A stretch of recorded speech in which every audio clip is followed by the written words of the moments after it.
First phase के जो election हैं उसमें हमारे छत्तीसगढ़ में एक ही सीट पे चुनाव है बस्तर में, और बस्तर लोकसभा क्षेत्र में हमेशा कांग्रेस पार्टी मजबूत रही है। इस बार हम लोगों ने कवासी लखमा जी को उम्मीदवार बनाया है और वो पुराने नेता हैं, आदिवासी समाज के मंत्री रहे हैं, कई बार विधायक रहे हैं, उनकी अलग पकड़ है। और जो भाजपा के उम्मीदवार हैं उनके बारे में सब जानते हैं, मैं ज्यादा बोलना नहीं चाहता हूं। लेकिन ये चुनाव जो शुरुआत हो रही है बस्तर से हो रही है, महत्वपूर्ण है। और मुझे लगता है कि कवासी लखमा जी, हमारी पार्टी मिलकर लोगों में एक पॉजिटिव और एक सकारात्मक संदेश देना चाहते हैं। भाजपा के नेताओं के भाषण में सुन रहा हूं, मुख्यमंत्री 4-5 बार यहां पर आ गए, बड़े बड़े नेता यहां पर आ रहे हैं, लेकिन कोई भी ये नहीं कह रहा कि 10 साल से हम लोगों ने क्या किया है। वो सिर्फ आगे की बात कर रहे हैं। उनका जो इशू स्टेट के हैं, जो देश में नौजवानों का, किसानों का, महिलाओं का, आदिवासी पिछड़े वर्गों का जो हाल है, चर्चा नहीं करते हैं। बेरोजगारी पे आंकड़े दिखाने को मना करते हैं।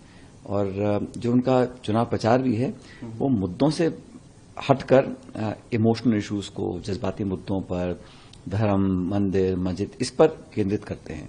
तो मुझे लगता है जनता भी समझ गई है कि 10 साल का इनको परफॉर्मेंस देख चुके हैं और बदलाव की सुगबुगाहट पूरे प्रदेश में मुझे दिख रही है।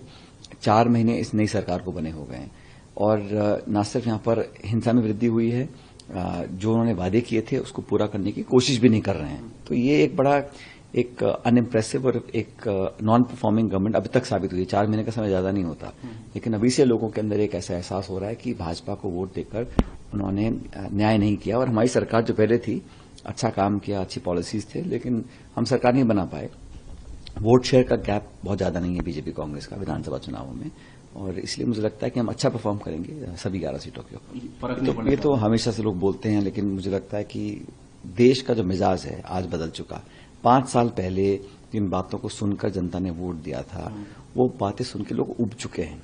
अब वो चाहते हैं भैया हम परिणाम दीजिए। आप किसी भी आप निवेश उठा लीजिए, रोजगार उठा लीजिए, किसानों को उठा लीजिए। हर जो नीति निर्माण किया है वो कुछ चंद लोगों को फायदा कराने के लिए किया है। किसान वर्ग के लिए आज तक लोग आंदोलित हैं, उनका कोई समाधान नहीं है, सिर्फ आश्वासन दिए जाते हैं और दोहरे मापदंड हैं। भारतीय जनता पार्टी का कोई नेता अगर कहीं कंट्रोवर्सी में आता है या कोई आरोप रखते हैं तो उसको इग्नोर किया जाता है। और अब नेहरू जी से लेके मनमोहन सिंह जी तक उनकी आलोचना होती है, इतिहास में जाकर उनको भला बुरा कहा जाता है। तो लोग सब बातों को समझ रहे हैं। हम लोगों ने जो अपना मैनिफेस्टो बनाया है उसमें प्रत्येक गरीब परिवार की महिला जो मुखिया है उसको 1 लाख रुपए प्रतिवर्ष देने की बात हम लोग कर रहे हैं। एमएसपी पे कानून बनाने की बात कांग्रेस पार्टी ने पहली बार करी पूरे देश में।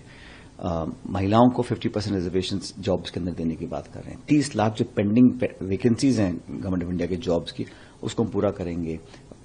पहली नौकरी पक्की, अप्रेंटिसशिप की हम लोग बात करें। हम लोग तो भाई लोगों को देना चाहते हैं। अब उनको मैनिफेस्टो में धर्म दिखता है, जाति दिखती है, तो उसका तो क्या इलाज है। मैं मानता हूं कि ये किस पे एफआईआर हो रही है, नोटिस आ रहा है, जांच हो रही है, छापे पड़ रहे हैं, ये तो लगभग तय है कि जो विपक्ष में रहेगा उस पर कहीं ना कहीं आक्रमण केंद्र सरकार कर रही है। तमाम एजेंसीज का घोर मिसयूज हो रहा है। कोई कुछ भी कहे, और ये अक्सर भाजपा के साथी बोलते हैं कि law will take its own course, लेकिन ऐसा हो नहीं रहा। टारगेटेड विपक्ष के लोगों के ऊपर एक तरह से दबाव की राजनीति हो रही है। निर्वाचन आयोग की जिम्मेदारी बनती है कि एक लेवल प्लेइंग फील्ड सबको मिलना चाहिए। और ये लोगों की जो आस्था है चुनावी प्रक्रिया में, उसको बरकरार रखने के लिए बहुत इंपॉर्टेंट है कि ईसी भी अपनी जिम्मेदारी ट्रांसपेरेंट तरीके से निभाए।